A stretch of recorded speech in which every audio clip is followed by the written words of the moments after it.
Eh bien, ce livre, dont vous voyez l'image là, c'est un livre écrit par Jean Bobéro, Dounia Bouzard, Madame Déradicalisation en radicalisant, Jacqueline Costa-Lascou et Alain Osieux. C'est un livre, si vous voulez, qui a été écrit en 2005, mais donc après la loi de 2004 interdisant les signes religieux. Et qu'est-ce qu'ils disent dans ce livre? Donc c'est un livre interview. On a Jean Bobéro qui a participé à la commission Stasi, la commission qui a été en tout cas décrétée pour cette question-là. Et dans l'une des interviews de ce livre, donc Jean Bobéro déclare son innocence devant une mise en examen pour islamophobie. C'est-à-dire, Dounia Bouzard se proclame représentante de toutes les femmes voilées qu'elle considère les seules concernées par le voile. Madame Bouzard, ce ne sont pas les femmes voilées ne sont pas les seules concernées par le voile. Les femmes non voilées, celles qui choisissent de ne pas se soumettre à la prescription sexiste, patriarcale, misogyne du voile, sont aussi concernées par le voile que celles qui sont voilées. Je continue. Je lis ce que j'avais écrit il y a 3 ans. Il y a de là 3 ans, pendant le confinement, je déprimais, alors j'écrivais. Je lisais, j'écrivais. Maintenant, je lis, je publie. Avant, je lisais, j'écrivais. J'étais la seule à me relire. Donc, Bouzard, qu'est-ce qu'elle reproche? L'invitation d'une Iranienne à témoigner. Une Iranienne obligée à se voiler. Elle a été invitée à la commission. Dounia Bouzard regrette cette invitation. Pour elle, il ne fallait pas inviter une Iranienne. Je pense que c'était Chador Javan ou celle qui travaille maintenant à LCI. Merde, Abnous Salmani. C'est soit l'une, soit l'autre, c'est sûr. Mais il faudrait que je vérifie laquelle des deux. Donc, elle va plus loin et reproche ensuite à Jean Bobéro, du même avis qu'elle, mais membre de la commission Stasi, d'avoir fait venir une Iranienne qui a été voilée de force et qui a grandi en Iran pour comprendre la conception du monde qu'ont les jeunes filles qui sont nées en France et qui se battent contre leur propre mère pour pouvoir porter le foulard. Donc son argument, c'est comme les filles ne sont pas obligées par leur mère de le porter, alors elles ne sont pas dans une démarche islamiste. Mais si, madame, ça se voit que Tariq Ramadan, il a eu assez de temps, assez de place, assez de salles pleines pour les convaincre. On s'en fout de leur mère. Parce que moi, ma mère, elle est voilée, voyez-vous, et moi, je ne le suis pas. Donc, ça ne veut rien dire. Ça ne veut rien dire. Il n'y a aucun argument qui tient debout. Ainsi, selon Bouzard, cette invitation d'une Iranienne forcée à se voiler dans son pays, en Iran, donc pour elle, c'était pas nécessaire, c'est essentialiser le sens d'un attribut religieux et faire du foulard le seul symbole de l'islam. Ben oui, pour l'instant, enfin, le foulard, bien sûr qu'il a une histoire, le foulard, Bouzard, Madame Déradicalisation en radicalisant. Bien sûr que le foulard est grec, chrétien, juif, tout ce que tu veux. Mais là, c'est qui le revendique? C'est des juifs, des chrétiens ou des musulmanes? Pourquoi cette mauvaise foi? Pourquoi ne pas dire le réel? Ou est-ce que vous n'êtes pas assez intelligent pour arriver jusqu'au réel? Apprenez à penser. Donc pour elle, essentialiser le voile. Mais le voile, en soi, il essentialise les femmes. C'est pas les autres qui essentialisent le voile. Ce sont celles qui le portent, obligées par des hommes d'ailleurs. Des hommes, je dis pas que c'est son père ou son frère. N'allez pas me dire, ah non, j'ai pas de frère, j'ai pas de soeur. Mais je veux pas dire ça, le prophète c'est une femme.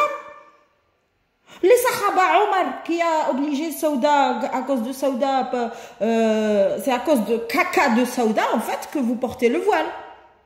C'est pas un homme, Omar? C'est Saouda qui a décidé de se voiler ou c'est Omar qui a demandé au prophète de demander à Dieu de descendre un verset qui dit aux femmes du prophète de se voiler?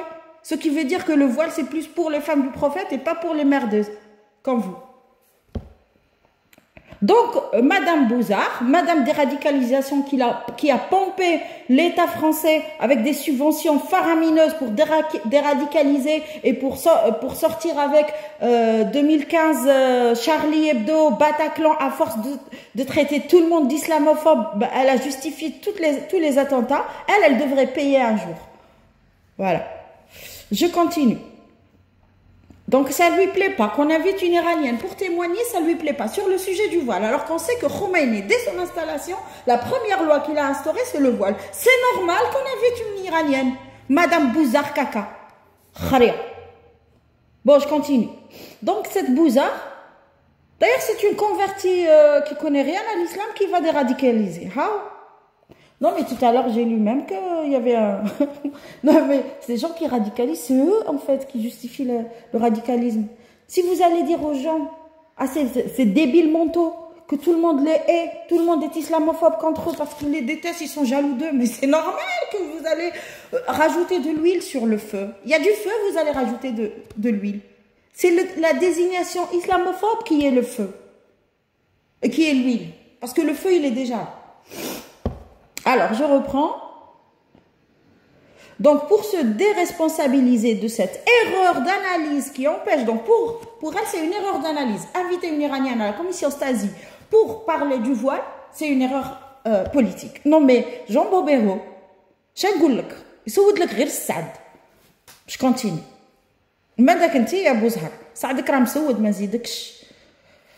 Alors, pour se déresponsabiliser de cette erreur d'analyse qui empêche que des petites filles soient voilées à l'école, parce qu'on parle de quoi le voile à l'école? On parle des petites filles. Pourquoi alors sexualiser le voile à l'école? Donc, les féministes nous disent que s'épiler les jambes et les aisselles pour que ça ne pue pas, c'est sexiste, mais le voile, la baya, allez, porte ouverte. Non, mais ça va pas, mais le monde va... Mais ça va où, là? On va où? Je continue. Donc, j'ai pas lu la moitié de ce que je voulais lire. Parce que ça m'énerve. Donc, il se justifie de peur d'être catégorisé islamophobe du fait même de sa participation à la commission Stasi. Dimi. Donc, dans Le voile, que cache-t-il? Le livre que vous voyez ici. Ainsi que dans un article, il réaffirme sa position de l'illégitimité de l'Iranienne auditionnée pendant la commission Stasi.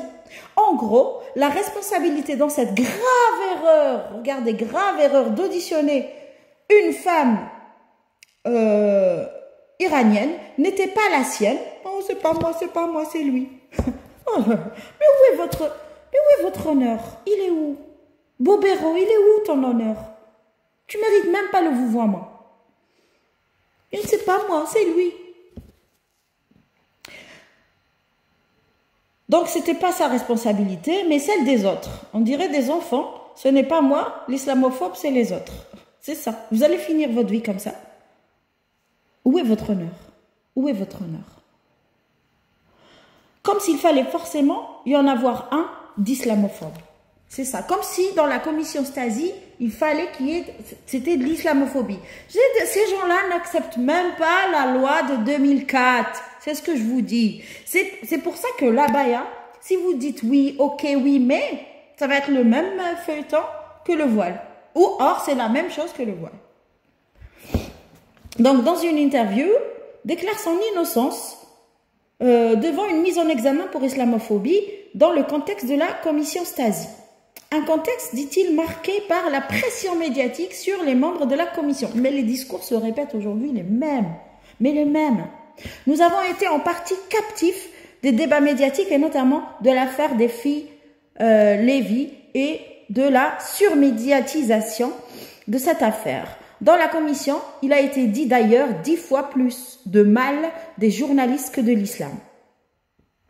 La manière dont notre rapport a été réceptionné par les médias est symptomatique. Le débat médiatico-social a tout de suite fait abstraction de nos propositions sur les jours fériés. Cette fameuse proposition dont la commission était un peu autoconvaincue que cela allait être le grand scoop des politiques.